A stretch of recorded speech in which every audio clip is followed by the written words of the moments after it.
Daniel, capítulo 8, que é o estudo dessa noite na sequência, né? Enquanto você abre a sua Bíblia e acha o capítulo 8, eu vou fazer aqui alguns comentários a respeito desse livro, para nós vermos a importância que tem o capítulo 8 e também o 9 da quarta-feira que vem. Vamos lembrar aqui algumas coisas. Quem vem estudando conosco há de se recordar. Quem não vem acompanhando, se tiver uma dificuldade, depois fala comigo que eu posso ceder esses estudos para quem não acompanha. Vamos fazer aqui um breve resumo para vocês perceberem como essa parte profética é interessante, como Daniel vai recebendo a cada novo capítulo uma visão que acrescenta, que traz um novo aspecto sobre a visão anterior. Eu digo isso porque pode parecer que está repetitivo, mas a cada estudo algo novo é acrescentado, mostrando que Deus quer chamar a nossa atenção para algum ponto específico. Vamos ver esta noite o que Deus quer, para onde Ele quer levar a nossa atenção, tá? Então vamos recapitular. No capítulo 2 de Daniel, lembram-se aquela visão da estátua, o sonho de Nabucodonosor, e ali Deus tinha por propósito revelar para nós todos, também para Nabucodonosor, mas para nós todos, a história política do homem na terra. E ali, no símbolo daquela estátua, que tinha cabeça de ouro, peito e braços de prata, quadris de bronze, pernas de ferro, pés de ferro e barro, e ali uma pedra atinge a estátua nos pés, estraçalha, esmiuça todos esses metais, eles desaparecem da terra e a pedra cresce, enche e toma conta da terra. E nós vimos rapidamente que aqueles metais representavam reinos que no futuro, porque Daniel, quando recebeu essa visão, ele estava lá no ano 605 antes de Cristo, e Deus revelou para ele toda a história do mundo até o nosso tempo. Então a cabeça de ouro representava o quê? Babilônia. Nós estudamos na história que a Babilônia comandou o mundo. Depois da Babilônia, quem vinha? Medo-Pérsia. No tempo de Daniel, ele nem sabia que a Babilônia seria destruída, e veio a Medo-Pérsia e tomou conta do mundo. Depois da Medo-Pérsia, quem tomou conta do mundo? A Grécia, está lá na profecia. Depois da Grécia, Império Romano. Aí o que acontece com o Império Romano? Se divide em 10 partes, formando as nações da Europa. Veja que está chegando aqui perto de nós, nações da Europa. E aí naquela profecia do capítulo 2, o que acontece no tempo das nações da Europa? A pedra atinge a estátua, e a pedra simboliza o quê? A volta de Jesus Cristo. E ali a profecia do capítulo 2 ficou por aí. Chega no capítulo 7, Deus dá a mesma visão para Daniel através de outros símbolos, não mais através de metais, mas através de animais. Então ele falou do leão, do urso, do leopardo, do animal com 10 chifres, e aí ele acrescenta 2 fatos novos que não estavam no capítulo 2. Por que ele fez isso? Porque no capítulo 7 ele queria chamar a nossa atenção para esses 2 fatos que ocorrem entre o período da Europa dividida e a volta de Jesus. E esses fatos novos, o que eram? 2 elementos: o chifre pequeno e o julgamento no céu. Esses 2 fatos acontecem depois da divisão da Europa. Estudamos aqui que o chifre pequeno representa ou simboliza um poder que é político e religioso, que nasce em que período? Roma, lá na Idade Média. Tem características. O que ele faz? Profere palavras contra o Altíssimo, persegue o povo do Altíssimo, muda a lei de quem? Do Altíssimo, e faz isso por um período, 1 tempo, 2 tempos e metade de 1 tempo. Vimos aqui pelas características que não é difícil identificar esse poder religioso, esse sistema religioso muito conhecido, muito próximo aqui de nós. Deus queria chamar a atenção da existência desse sistema religioso. Então no capítulo 7, ele vem vindo, conta a mesma história da Babilônia, da Medo-Pérsia, da Grécia, de Roma, para chegar aqui, onde interessa no capítulo 7. Detectarmos a existência de um sistema religioso que vem desde lá a Idade Média, e isso se cumpriu, essa profecia hoje. Esse poder fez aquilo que a Bíblia falou que ele ia fazer. Ele mudou a lei de Deus, perseguiu o povo de Deus num determinado tempo da história, Fez isso durante aquele período que a Bíblia diz que ele faria, 1260 anos, fez isso? Está tudo certinho, tá? Bom, agora chega no capítulo 8. No capítulo 8, vocês vão notar que agora, ao invés de usar o símbolo desses animais, o leão, o urso, o leopardo e o animal com 10 chifres, Deus muda e vai usar só 2 animais. E é importante entender por que Deus fez isso. Mas de novo com a intenção de acrescentar mais alguns fatos importantes para nós. A profecia vai se preenchendo, percebem? Agora vão surgir mais 2 fatos importantes para nós entendermos, ligados a esse sistema religioso que gerou a falsa adoração, o falso culto a Deus, esse sistema religioso que persegue o povo de Deus, que muda a lei de Deus, que está em franca rebelião contra Deus. Está aqui presente diante dos nossos olhos esse sistema religioso. Deus vai mostrar algumas coisas importantes no estudo de hoje. Ele vai usar, você vai notar que até o capítulo 7 ainda existia a Babilônia, ou seja, no 2, a cabeça de ouro, representando a Babilônia. No 7, o que? O leão. No capítulo 8, Daniel escreve, ainda imperava no mundo a Babilônia, mas já estava quase no final profético, faltavam uns 15 anos para a Babilônia ser destruída ou destronada pela Medo-Pérsia. Como Daniel, o profeta, já sabia disso, ele já não inclui a Babilônia na profecia, ele já começa da Medo-Pérsia. Interessante, ele estava vivendo no fim do império da Babilônia, mas já nem menciona mais. Tamanha era a iminência do cumprimento da profecia, e a Medo-Pérsia ia começar a comandar o mundo. Então ele parte da Medo-Pérsia. Os animais serão substituídos e nós vamos ver por quais, tá? Então vamos ler agora Daniel 8, verso 1.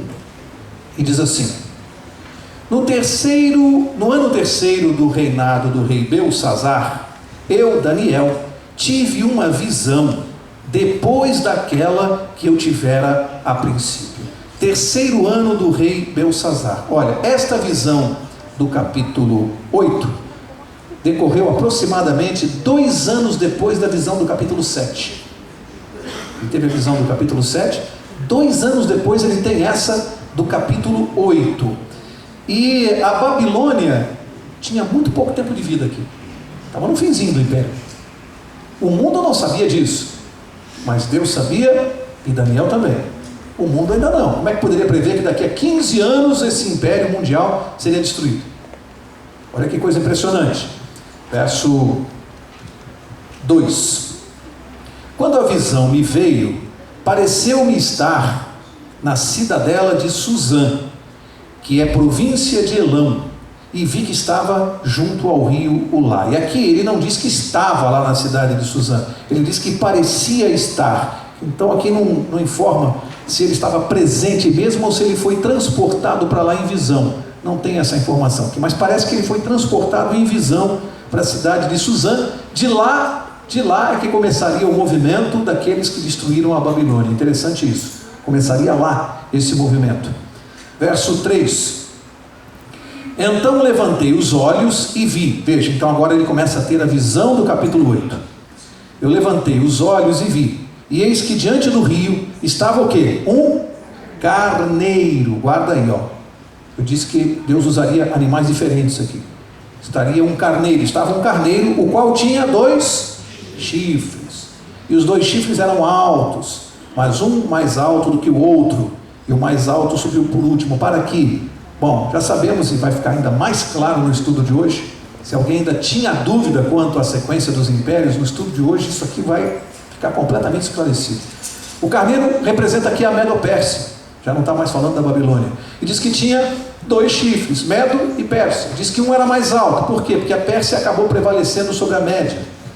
Os persas acabaram sendo um reino mais forte do que o dos Medos. Então o carneiro tinha 2 chifres, sendo um mais alto do que o último. Verso 4. Vi que o carneiro dava amarradas para o ocidente, para o norte e para o sul, e nenhum dos animais lhe podia resistir. Logo, a Medo-Pérsia estava dominando o mundo. Nem havia quem pudesse livrar-se do seu poder.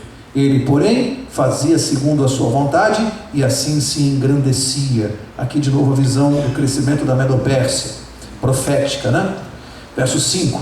Estando eu observando, eis que um bode, olha o segundo animal, o bode, depois da Medo-Pérsia, quem vem na história? A Grécia. Se o carneiro representa a Medo-Pérsia, o que o bode vai representar? A Grécia. Vamos ver se bate. Estando eu, eis que um bode vinha do ocidente sobre toda a terra, mas sem tocar no chão. Este bode tinha um chifre notável entre os olhos. Sem tocar no chão, por quê? Quando não toca no chão, é porque está fazendo o quê? Voando. Confere lá com o leopardo de 4 asas do capítulo 7, que representava a Grécia. Isso mostra que Alexandre conquistou muito rapidamente o mundo. Esse bode aqui estava voando. Mesmo símbolo da Grécia lá e do leopardo de 4 asas. Diz que no final do verso 5, este bode tinha um chifre notável entre os olhos. Qual era o chifre? O chifre significa poder. Qual era o poder que comandou a Grécia? Acabei de falar, Alexandre o Grande, é esse chifre notável entre os olhos. O que acontece aqui? Verso 6, dirigiu-se ao carneiro, que é a Medo-Pérsia, que tinha os 2 chifres, o qual eu tinha visto diante do rio, e correu contra ele com todo o seu furioso poder. Agora a profecia então usa o símbolo do carneiro e do bode. Por que Deus trocou o símbolo? Isso é importantíssimo para nós entendermos o capítulo 8. Deus trocou o símbolo daqueles animais e passa a usar o carneiro e o bode aqui, porque esses 2 animais, eles eram usados em que cerimônia? Ou em que local? No santuário. Esses 2 animais, o carneiro e o bode, faziam parte da cerimônia do Yom Kippur, que nós vamos explicar um pouquinho mais para frente, o dia da expiação, aquela festa da expiação que ocorria no santuário terrestre. E esses 2 animais, no dia da expiação, o dia da expiação significava o quê? O que significava o dia da expiação? Um dia de julgamento, um dia de juízo. Quando Deus troca os animais, o carneiro e o bode, Ele está nos trazendo para o quê? Para a nossa atenção para quê? Para o julgamento que está ocorrendo onde? Percebem? Ele passa a usar os animais que eram usados no ritual do santuário para significar o julgamento. Ele passa a usar esses animais, conduzindo a nossa atenção para um julgamento, que é onde Deus quer chegar aqui no capítulo 8. Portanto, ele passa a usar o símbolo que eles conheciam muito bem do ritual do santuário, tá? Significando o julgamento. Agora, verso 7. Viu chegar perto do carneiro, o bode, né? E enfurecido contra ele, o feriu e lhe quebrou os 2 chifres, a Medo e a Pérsia, os Medo-Persas, pois não havia força no carneiro para lhe resistir. E o bode o lançou por terra e o pisou aos pés, e não houve quem pudesse livrar o carneiro do poder dele. O bode se engrandeceu sobremaneira, e na sua força quebrou-se-lhe o grande chifre. Quem era o grande chifre que ficava entre os olhos do bode? Alexandre o Grande. Aqui diz que quebrou-se, ele morreu. E aí o que aconteceu? E em seu lugar saíram o quê? 4 chifres notáveis para os 4 ventos do céu. Lembra-se? Saem os Alexandre, quando ele morreu, o que aconteceu com o Império Grego? Quem se lembra? Os 4 generais, Cassandro, Lisímaco, Ptolomeu e Seleuco. História. Os 4, tá vendo como? Você vai entendendo claramente agora, vai ficando mais fácil. E aí diz, e guarda isso aqui, para onde esses chifres cresceram? Para os 4 ventos do céu. O que são os 4 ventos do céu?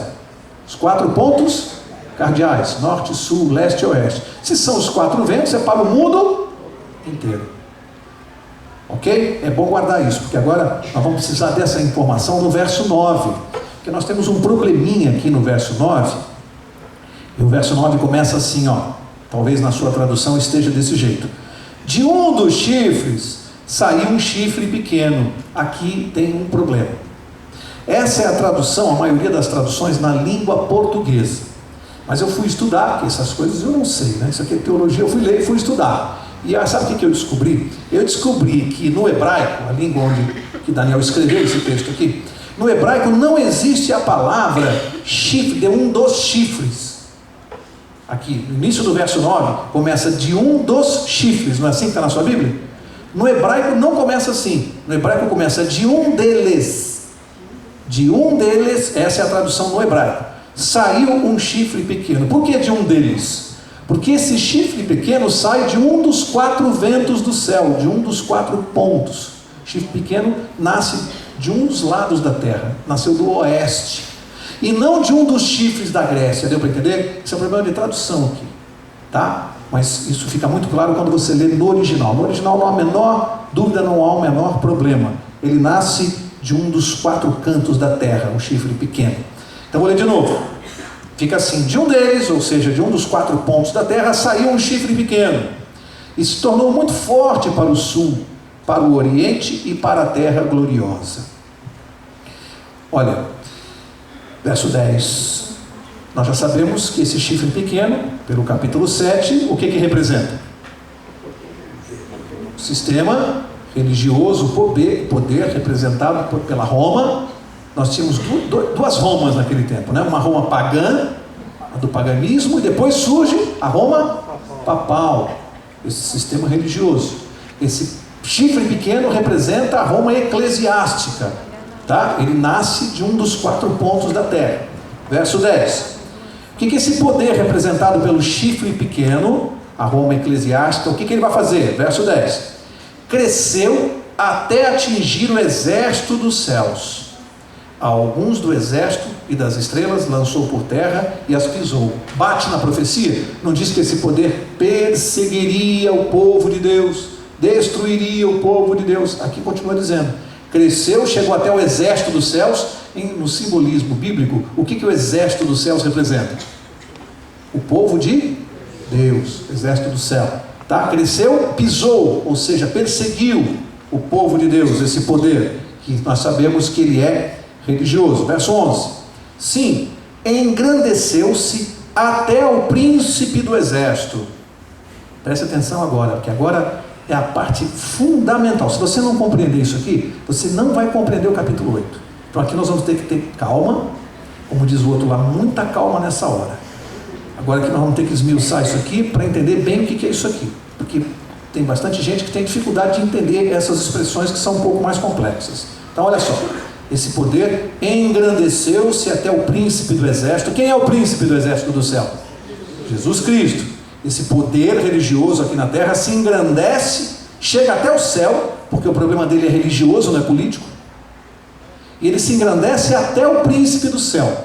Esse poder não se auto-intitula o representante de Deus na terra? Quem é o representante de Deus? O Filho de Deus.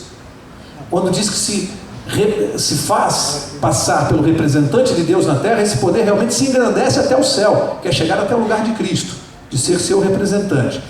Dele tirou o sacrifício diário, e o lugar do seu santuário foi deitado por terra. Agora aqui a gente precisa entender isso aqui. Bom, sacrifício diário, lembra o quê? Do que ele está falando aqui? Essa linguagem, carneiro e bode, sacrifício diário. Nós estamos onde? No santuário, ok? Mas será que nós estamos no santuário da terra? Vamos ver, mais para diante nós vamos responder essa pergunta. Se isso aqui está se referindo ao santuário da terra, ou ao santuário que existe no... Porque o da terra é uma imagem, é uma cópia do céu, não é isso que a gente aprendeu? Êxodo 25, Hebreus 8, Hebreus 9, é só ler lá. Êxodo 25, Hebreus 8, Hebreus 9. Levítico 16 também fala um pouco disso aqui. Portanto, está dizendo o sacrifício diário. Na verdade, quando você vai para o hebraico, que é uma língua mais rica aqui, na verdade aqui a palavra que vem é contínuo. Contínuo. Que se repete, que não paralisa nunca, o sacrifício contínuo. Por que está falando que retirou o sacrifício contínuo? Agora vamos rapidamente falar um pouquinho aqui do santuário terrestre. Então vamos, só uma coisa bem simples e objetiva, tá? Eu não tenho nenhuma pretensão de fazer aqui nada teológico, porque não é minha praia, mas o básico a gente tem que entender. O que acontecia lá no santuário? Lembra-se? Pecador chegava lá, trazia o quê? Cordeiro, confessava os seus pecados, ele imolava o cordeiro, e o sangue do cordeiro era jogado onde? No pátio, ali representando a confissão dos pecados e o perdão de Deus. Aí quem representa o cordeiro? Simboliza quem o cordeiro? Que morre. O cordeiro de Deus que tira o pecado do mundo. Então aquele cordeirinho já simbolizava quem? Jesus Cristo. Aí, diariamente, o que o sacerdote fazia? Ele tirava aquele sangue do pátio e levava para onde? Para o lugar santo do santuário. Ele fazia uma intercessão. Por quê? Porque no pátio nós recebíamos, e o povo de Israel recebia, na verdade, o povo de Israel, o perdão dos pecados. Quando ele confessava e matava o animalzinho, ele era perdoado por Deus. Mas o pecado era apagado? Era apagado? Não, o pecado era simbolicamente levado para dentro do santuário. Deu para entender? Recebi o perdão, mas o meu pecado não foi apagado. Eu só recebi perdão. Aí o sacerdote fazia um trabalho diário dentro do santuário. Em que lugar? No lugar santo. Ele só ficava ali. Quem simbolizava o sacerdote? Quem que o sacerdote simbolizava? Jesus Cristo. Hoje no santuário celestial, o que Jesus está fazendo? Essa mesma intercessão. Hoje não, hoje ele já está em outro lugar. Mas durante um bom período ele ficou fazendo a intercessão. Até a profecia do capítulo 9 que nós vamos estudar semana que vem. Jesus estava lá no céu, ele morreu, foi para o céu e continuou intercedendo por nós. Fazendo o quê? Não mais o trabalho do pátio, do cordeiro. Aquilo ele fez na cruz. No céu ele passa a fazer o trabalho que o sacerdote fazia no lugar santo do santuário. Está dando para entender? Ok. Bom, seguindo lá no santuário terrestre. Aí um dia por ano, só um dia, o sumo sacerdote, só ele, pegava aquele sangue que estava no lugar santo. Eu estou passando por cima de um monte de detalhes, tá? Porque aqui não importa. E ele entrava somente naquele dia especial, que é o chamado Yom Kippur para os judeus, ou o dia da expiação. Somente uma vez por ano ele entrava no lugar santíssimo, ok? Para fazer o quê? A expiação dos pecados. Ali o pecado diante do trono de Deus, ele era apagado. Eu fui perdoado no pátio, meu pecado foi levado para o lugar santo, e dali só no dia do juízo é que o meu pecado era apagado. Jesus faz isso no céu? Ora, se é um símbolo do que está acontecendo no céu, se Deus mandou fazer aqui na terra exatamente o que Jesus faz no céu, há um momento que Jesus tem que entrar no lugar santíssimo para pagar os pecados, sim ou não? É isso que essa profecia vai indicar para nós, exatamente isso. Quando é que isso acontece? Quando Jesus entra no lugar santíssimo para pagar os nossos pecados. Quando aqui diz que esse poder religioso, esse sistema religioso, retira o sacrifício contínuo, está dizendo que ele está tirando a intercessão que Jesus faz por nós. Por quê? Porque esse poder vem e diz, através dos nossos representantes aqui da terra, o clero, nós somos os intercessores, nós perdoamos os seus pecados. Então você vem, confessa para mim, entra ali numa cabinezinha, confessa e eu digo, eu perdoo os teus pecados, eu sou o seu intercessor. Eu acabei de apagar o trabalho de intercessão de Jesus. Deu para entender? Acabei de anular a intercessão de Cristo, porque eu digo que eu estou sendo o seu intercessor e eu vou apagar o seu pecado. Esse poder religioso criou outras coisas muito graves, no momento que ele cria uma nova intercessora que não é Jesus. Porque a Bíblia diz que há um só mediador entre Deus e o homem. Quem é? Cristo Jesus. 1 ou 2 Timóteo 2, verso 5. Eu só estou na dúvida se é 1 ou 2. Eu acho que é... Depois a gente vê. Eu acho que é 1 Timóteo capítulo 2, verso 5, tá? Jesus é o único mediador entre Deus e o homem. Aí esse sistema religioso diz o quê? Olha, criou uma intercessora. Ave Maria, Mãe de Deus, rogai por nós, pecadores. Transforma Maria numa intercessora. Tirou o sacrifício, a intercessão de Jesus? No momento que alguém ora para Maria, está cometendo dois equívocos graves. Primeiro, Maria hoje está viva ou morta? Morta. Portanto, você está orando para um morto. Segundo, ela não pode ser nossa intercessora, segundo a Bíblia. Percebem as sutilezas, como é que se retira aqui o sacrifício diário e a intercessão de Jesus? Isso em relação ao plano da salvação é fundamental, amigo. Se você tirar Jesus como seu intercessor, você vai perder a sua salvação. Então o que esse sistema religioso faz é simplesmente, de uma maneira sutil, retirar o intercessor dessa multidão de pessoas que seguem esse poder. E a Bíblia falou que ele faria isso. Tirou o sacrifício contínuo de Jesus e o lugar do santuário foi deitado abaixo. Vamos seguir. O pastor chegou a verificar, 2 Timóteo?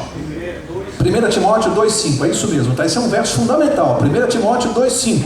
Jesus é o único mediador, o único intercessor. Quando a Bíblia fala enfaticamente, ele é o único, não tem dois. Portanto, essa oração, Ave Maria, Mãe de Deus, rogai por nós, isso é um absurdo, isso é um sacrilégio. E quanta gente sincera, enganada, faz essa oração, transformando Maria numa intercessora que ela não é. Ela é a mãe de Jesus e não intercessora. Ele é o intercessor. Verso 12: o exército lhe foi entregue com o sacrifício diário, é isso que nós estamos falando, por causa das transgressões, e deitou por terra o quê? O quê? A verdade, e o que fez prosperou. Olha, aqui a Bíblia está sendo clara que esse poder religioso, ele atacaria o quê? A verdade de Deus. E como é interessante isso aqui, porque eu me lembro quando dava estudos para pessoas muito sinceras, que vieram desta mesma religião da qual eu também saí. Quando eu dava estudos, às vezes a gente explicava algumas coisas e as pessoas sinceras diziam assim, sinceramente: ah, mas desde que eu me conheço por gente, todo mundo guarda o domingo, a minha avó guardava o domingo, a minha mãe guardava o domingo, eu guardo o domingo, isso é uma coisa, só vocês que estão certos. Mas a Bíblia estava certa. Esse poder atacaria a verdade de Deus, e diz aqui, o que fez prosperou. Mas até quando? Até quando essa verdade seria encoberta das pessoas? É isso que essa profecia vai responder. Até quando? Ela marcou uma data para isso parar.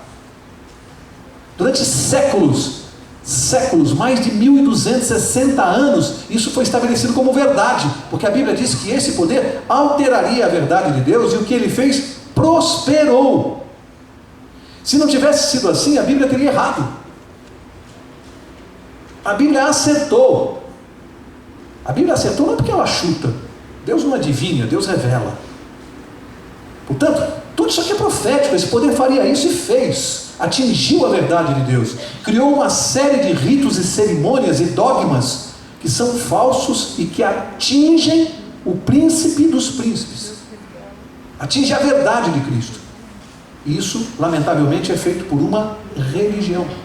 Jamais poderia ter sido feito por uma religião, por um sistema religioso, mas profeticamente foi.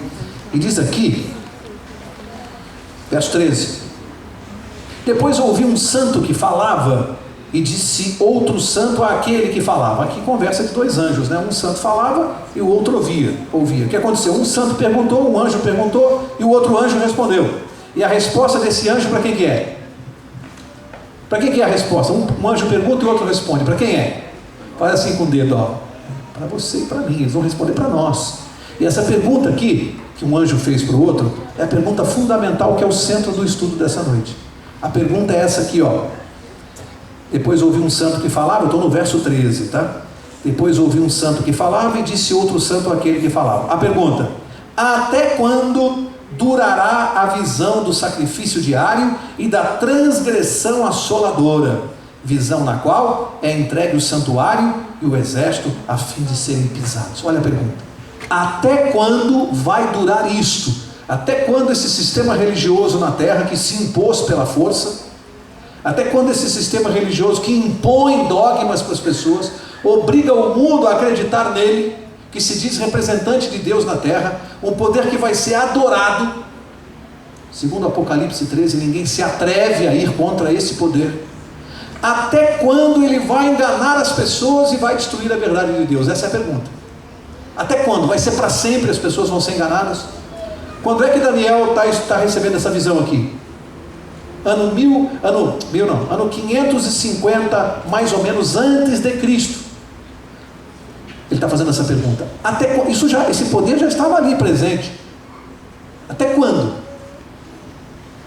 Até quando é a pergunta? Presente aqui, na cadeia profética, né? Dentro da visão, o poder está ali. Ele está tendo a visão e está se assustando. Não presente no tempo que ele viveu. Presente aqui, na cadeia profética. Ele teve a visão e está assustado. E um anjo pergunta para o outro: até quando isso vai acontecer? Até quando esse sistema religioso vai enganar as pessoas e vai atacar a verdade de Deus e vai convencer as pessoas? É importante ouvir a resposta? Você gostaria de saber até quando? A resposta é fundamental, porque ela tem a ver conosco hoje. A resposta veio no verso 14, um dos versos mais conhecidos da Bíblia, mas muito pouco estudado, né? Conhecido por aqueles que estudam o livro de Daniel. As religiões estudam o livro de Daniel? Então não sabem disso aqui que você está sabendo, tá? Verso 14, o anjo me disse: até 2.300 tardes e manhãs, e o santuário será purificado. Bom, vamos entender isso aqui. Até 2.300 tardes e manhãs. Uma tarde e uma manhã formam o quê? Um dia. Você vai lá em Gênesis 1 e fez-se a tarde, a manhã e o primeiro dia. Sempre a Bíblia, quando fala tarde e manhã, se refere a um dia. Então, até 2.300 tardes e manhãs, até 2.300 dias. Mas um dia em profecia equivale a quê? A um ano. Então, até 2.300. Você acha que Daniel gostou de ouvir essa resposta? Até quanto tempo vai durar essa enganação? Esse sistema religioso vai enganar o mundo, vai enganar as pessoas, vai impor uma série de coisas contra a lei de Deus. Até quando? Aí Daniel, que conhecia essa profecia, que está lá no livro de Ezequiel, no livro de Números, ele conhecia, ele ouve 2.300 tardes e manhãs e ele entende que são 2.300 anos e aí ele fica doido. Peraí, será que eu estou entendendo direito? Eu acho que eu não estou entendendo. Não pode ser. 2.300 anos. É como se essa noite você viesse aqui e descobrisse assim: bom, Mauro, quanto tempo vai demorar ainda para acabar a injustiça no mundo? E eu dissesse para você: olha, segundo a Bíblia vai demorar 2.300 anos. Bom, mas foi isso que o anjo respondeu, que isto ainda duraria 2.300 anos. Bom, essa profecia exatamente para esclarecer a data, o ponto de partida e o ponto final, no capítulo 9. Então eu perguntei: alguém quer saber essa data? Quando vai terminar? Você vai ter que vir aqui na próxima quarta-feira. Próxima quarta-feira nós vamos estudar aqui a profecia dos 2.300 dias. Vamos ver exatamente, a Bíblia vai explicar quando ela começa, quando ela terminou. E nós vamos saber exatamente quando Deus disse que terminaria essa enganação. Ou seja, a partir de um determinado momento na história, que foi aqui pertinho de nós, um povo, a igreja de Deus, um povo, profeticamente tem que cumprir essa profecia. O que esse povo vai fazer? Restaurar a verdade. Esse povo vai começar a pregar: olha, não tem nada de domingo, o dia de guarda é o sábado, começou um julgamento no céu, e mais isso e mais aquilo, não existe oração para mortos, e um povo vai restaurar tudo aquilo que esse sistema religioso deturpou por 2.300 anos. E aí você vai ter que descobrir que povo é esse que está fazendo isso. Estou vendo gente rindo para mim? Viu como tudo se encaixa? Um tempo. Aí tem gente que fala assim: mas só vocês estão certos. Não, nós estamos simplesmente cumprindo a profecia. Mais nada.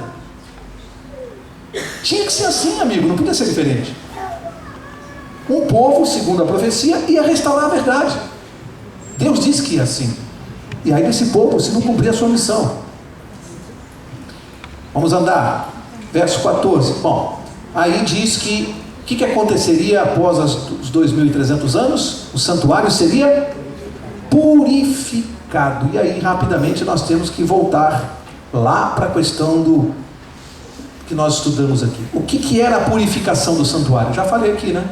No dia da expiação, o dia do Yom Kippur dos judeus, que eles até hoje comemoram essa solenidade. No dia do Yom Kippur aconteceu uma coisa. Agora, esse santuário que seria purificado, claramente não é o da terra, porque tudo isso aqui está levando para o que Jesus está fazendo lá no céu. Não tem nada a ver aqui com a terra, até porque hoje tem algum santuário terrestre aí.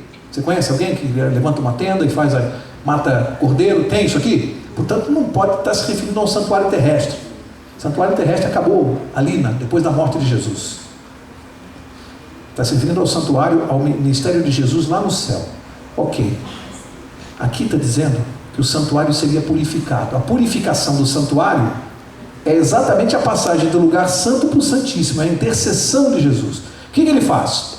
Da mesma maneira que aqui na terra o meu pecado era perdoado no pátio, mas não era apagado, ele ia para o lugar santo, e depois ele ia para o Santíssimo para ser apagado. Então aí era um dia de juízo, o povo era julgado, e aí sim o seu pecado era apagado. Quando eu peco, lá no céu agora, Cristo morreu na cruz, cumprindo a parte do cordeiro do pátio. Ele apagou o meu pecado na cruz? Não. Eu tenho certeza pela cerimônia do santuário terrestre. Ele não apagou, eu fui perdoado na cruz, mas o meu pecado ficou onde? Lá no santuário celeste. Aí Jesus vive intercedendo por nós. Quando ele passa para o lugar santíssimo, então começa o quê? Um juízo, um julgamento, onde então ele vai examinar a vida do Mauro, se eu me arrependi, se eu acreditei nele, se eu confiei nele, se eu coloquei como meu salvador. E nesse momento, nesse juízo investigativo, nesse julgamento, aí o meu pecado é apagado. E aí quando Jesus volta e vem me buscar, porque eu estou salvo. Aí alguém vai dizer, peraí, Mauro, peraí, mas não dá para entender isso aí. Você está querendo dizer que fica pecado lá no santuário do céu? Tem pecado no santuário do céu, esperando a intercessão de Jesus? Sim ou não, gente? Tem que ter, faz parte aqui da cerimônia.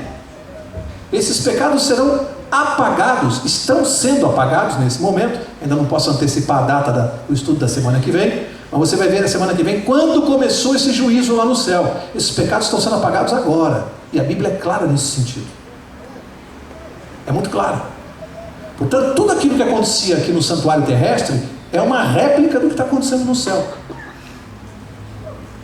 Por isso que Deus conduziu a nossa atenção para isso aqui, para nós entendermos que a purificação do santuário, que começa, o santuário começa a ser purificado, ou seja, o julgamento começa depois dos 2.300 anos.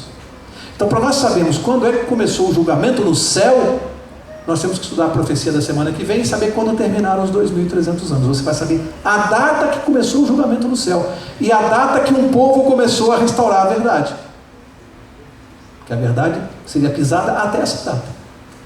Percebe? E vocês vão ver se isso está se cumprindo. Ora, tem uma coisa interessante. Toda a parte visível que acontece aqui na terra, nós já vimos e está se cumprindo. Babilônia, Medopérsia, Grécia, Roma, chifre pequeno, tudo isso aqui diante a história já confirmou, para que eu possa acreditar na parte que eu não posso ver, que é a parte do céu. Como é que eu sei que isso está acontecendo no céu? Porque o que aconteceu aqui na terra já está confirmado. Deus acertaria só na terra e erraria no céu? Então, se eu vi aqui acontecer, se a história confirmou, é porque lá no céu está acontecendo exatamente do jeito que ele falou. É para que eu possa crer que aquilo que eu não estou vendo está acontecendo. Deus mostrou uma parte da profecia para nós se cumprindo, para que diz assim, Mauro, está vendo? Confia, uma parte você viu, a outra é aqui, você não está vendo, mas já já você vai ver, para mexer, para aumentar a nossa fé. Portanto, guarda isso. O foco central dessa visão são duas coisas. Foco central, para resumir, ponto central de Daniel 8.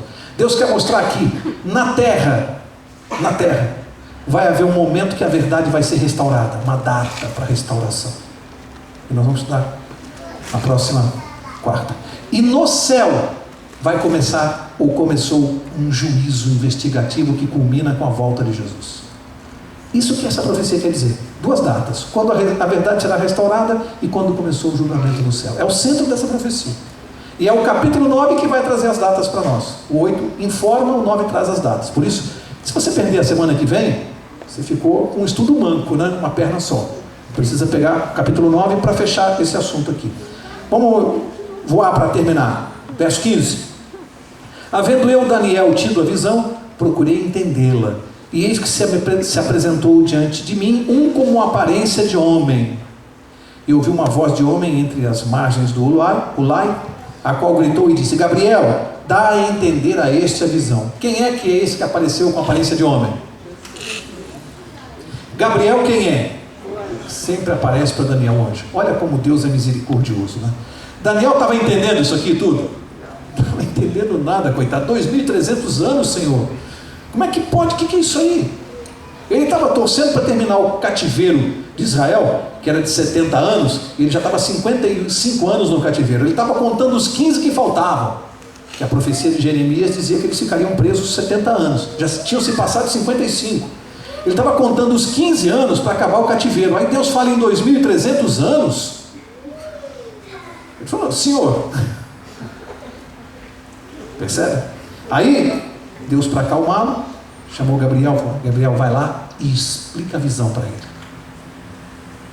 Olha esse Deus, explica para ele que ele não está entendendo.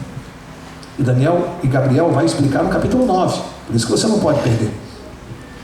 Verso 17: Veio, pois, para perto de onde eu estava. Ao chegar ele, fiquei amedrontado. Lógico, quando o anjo apareceu, ele se amedrontou. E prostrei-me com o rosto em terra. Mas ele me disse: entende, filho do homem, pois esta visão se refere ao tempo do... Isso é mais uma confirmação de que eram 2.300 anos.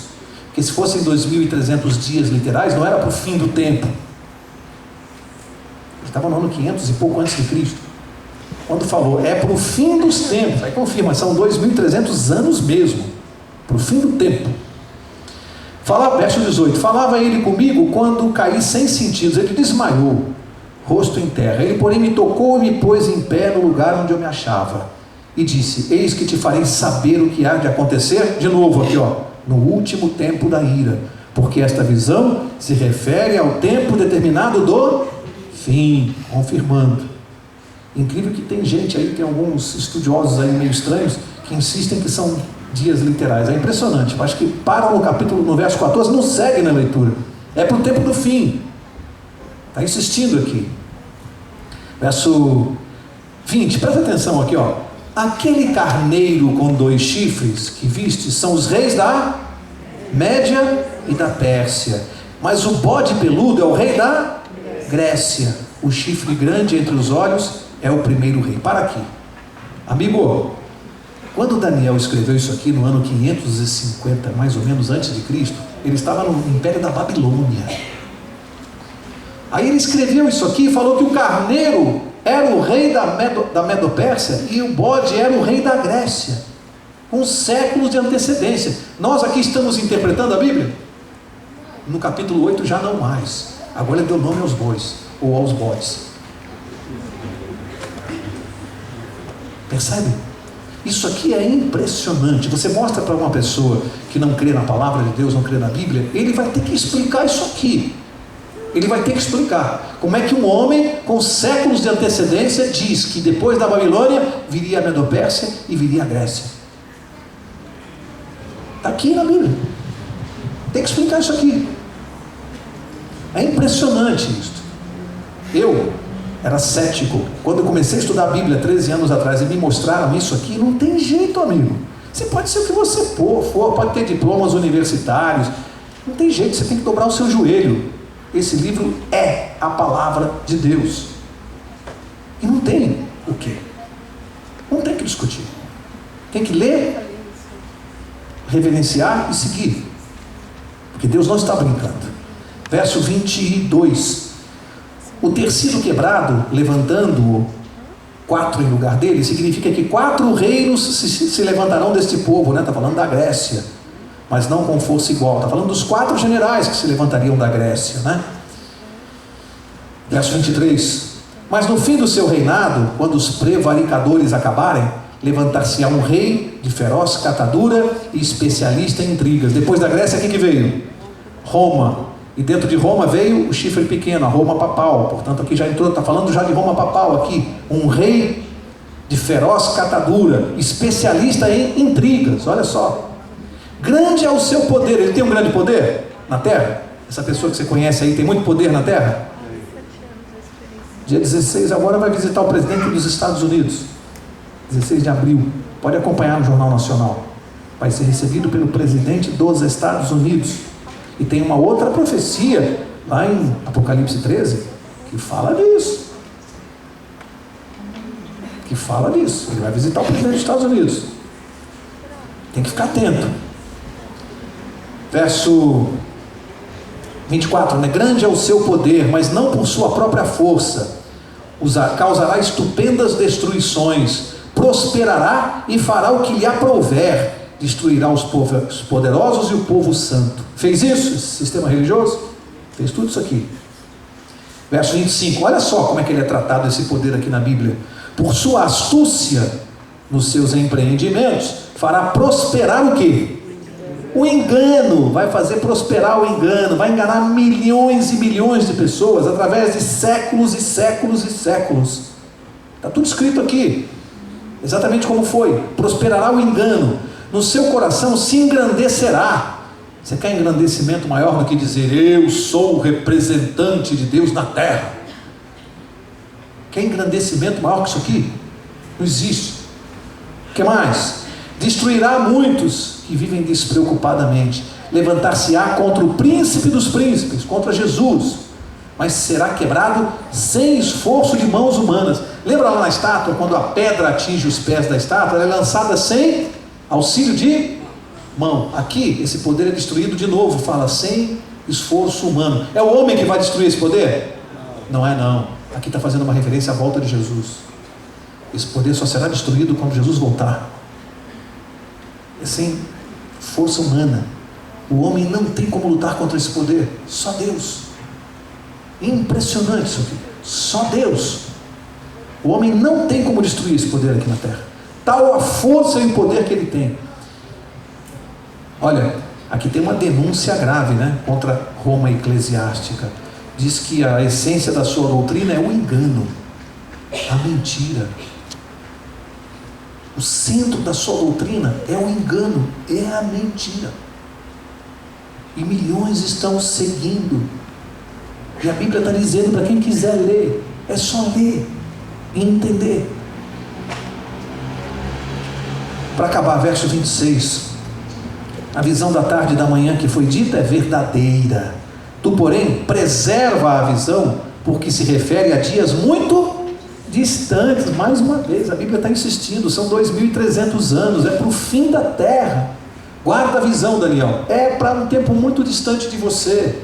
Isso aqui não vai se cumprir, nem os seus netos, nem seus bisnetos, ninguém vai ver isso aqui, Daniel. É para um tempo muito distante de você. Verso 27, último. Eu, Daniel, enfraqueci e estive enfermo alguns dias. Coitado do Daniel, já velhinho, ele ficou doente com isso aqui, porque ele orava e não conseguia entender, ficou doente. Então me levantei e tratei dos negócios do rei. Olha a seriedade dele, hein? Lembra-se, ele ocupava cargo lá na Babilônia. Não se sabe se aqui ainda ele era primeiro-ministro ainda ou não se tem certeza, mas ele ainda tratava dos negócios lá na Babilônia, ele tinha função lá. Espantava-me com a visão e não havia quem a entendesse. Bom, na próxima quarta nós vamos estudar, tem aqui um gráfico, nós vamos estudar essa visão. Capítulo 9 vai explicar, vai trazer detalhes sobre o prazo, você não pode perder.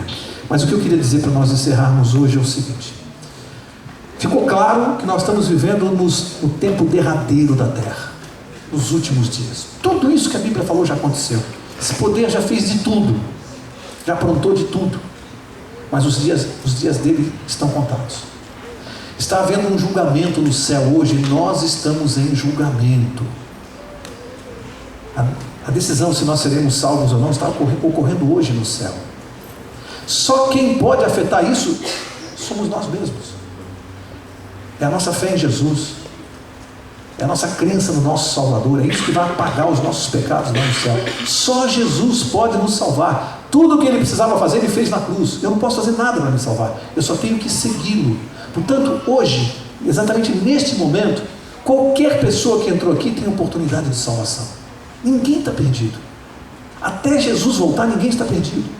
O que nós temos que fazer é cuidar da nossa vida espiritual e seguir a Jesus como nosso Salvador. E aí, para concluir, eu quero dizer o seguinte: só existe um meio de nós nos mantermos salvos, nos mantermos. É a oração diária, é a comunhão com Jesus, é a leitura da Bíblia, é cuidado com a nossa família, a proteção com a nossa família, com os nossos filhos. Nós temos uma responsabilidade como pais. O culto diário no lar é muito importante, amigos. De manhã, uma oração antes de sair de casa. Assim como é bom pegar a família antes de sair de casa. O meu filho, antes de sair para a faculdade, todos os dias, o Paulinho, ele ora conosco. Às vezes, quando por alguma razão sai correndo, ora no carro com a mãe. Todos os dias, por uma coisa linda que eu aprendi há anos atrás. Tem uma lição para nós no Reino Unido da Inglaterra. Eu não sei quantos aqui sabem que a rainha da Inglaterra, lá no Palácio de Buckingham, quando a rainha está presente, eu não sei quantos sabem disso, é obrigatório uma cerimônia quando a rainha está presente no palácio. A bandeira da Inglaterra tem que ser erguida no mastro. Sabem por quê? Simbolizando com a presença da rainha que o poder central está presente. Todas as vezes que a rainha está no palácio, a bandeira tem que estar erguida, significando a presença do poder e a segurança total ali. Você não pode se aproximar. A uma certa distância já não é mais permitido chegar, por uma questão de segurança nacional, porque todo o poder está representado ali.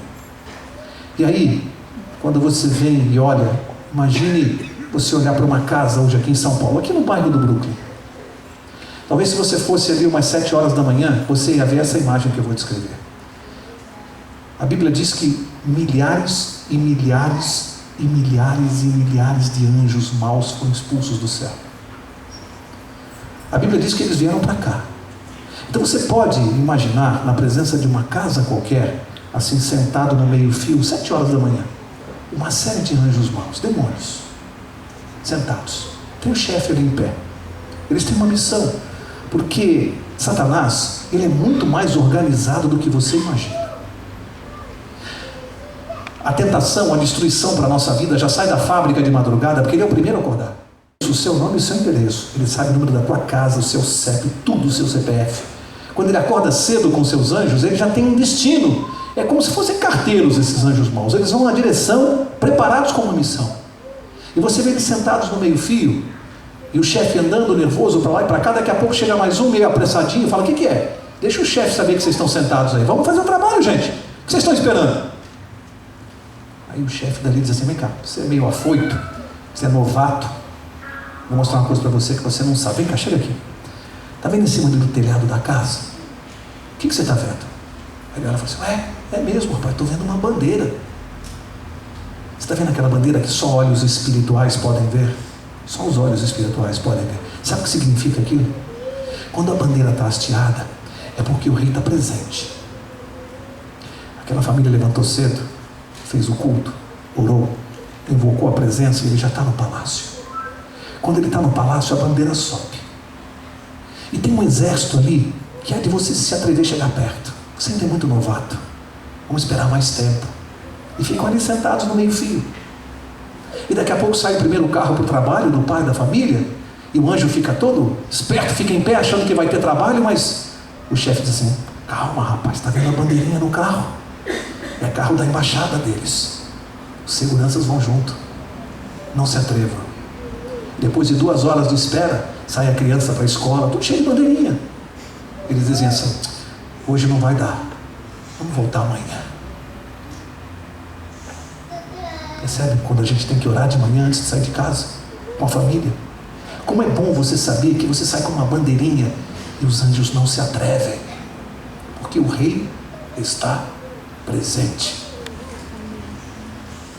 A bandeira é erguida. Nós temos que sair daqui essa noite, todos nós, com uma bandeira na mão.